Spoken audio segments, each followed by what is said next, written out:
Hey guys, it's me. All right, you're not going to see my face because my video won't let me.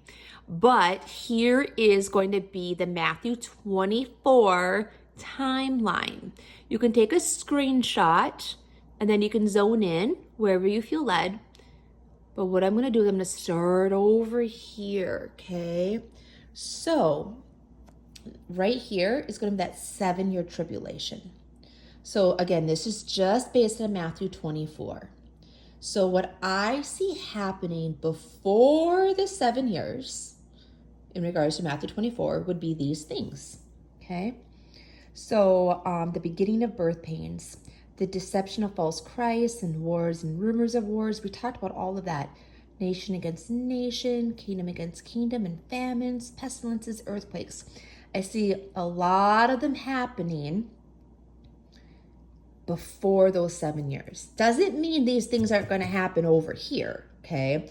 But I really do see them really starting and manifesting before.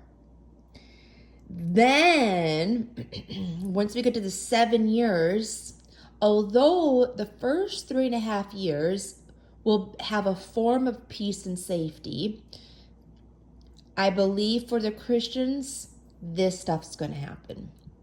I really do. I think the world, quote unquote, will have peace, but we'll be standing up for what's right. We'll be standing up saying this man who's rising up, because he rises up, I believe, the heart of the Antichrist rises up at the beginning of the 7 years when he makes that covenant, and we'll know that. So we're going to start to proclaim, guys, this man is not who we want to follow, and people are not going to like that. So I do see these things happening, Matthew 24, 9 through 12, in the beginning of the 7-year tribulation. But you can see my black arrows. I also see things like this happening over here as well. I do believe there's just going to be love growing cold and lawlessness and all of that happening over here as well, okay? Then we got that abomination of desolation, guarantee that happens at the halfway point.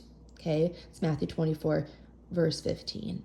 And then the hard labor pains, the intense, that great tribulation. I see these things taking place in that last 3.5 years. So I said the abomination of desolation, pretty much what I meant is like the outcome of it. So that mark of the beast, the image of the beast, the killing that'll be taking place because of, the Antichrist saying that he's God, and the mandate to follow him. All right, and then of course, as we have read before, those who are in Judea will flee. This will happen again, I believe, in the last 3.5 years, probably right here. Right here, the Judea fleeing. And then the sun being darkened, the moon not giving light, all of those things I see happening in that last 3.5 years. And then Jesus comes. So there you go, guys. I'll kind of zone out one more time. And as you can see in the blue, all these things should happen in one generation. Scripture will talk on that.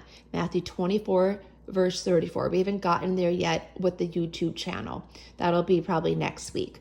But it says that all these things will happen in one generation. What's a generation?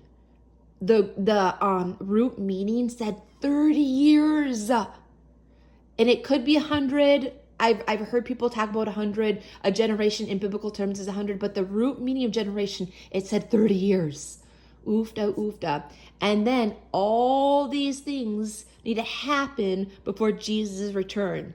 All of these things happen. Even if I'm wrong with the placement of these things, they're all going to happen, though, before he returns. And scripture will say that, Matthew 24, verses 29 through 30. All right, guys, have a good day.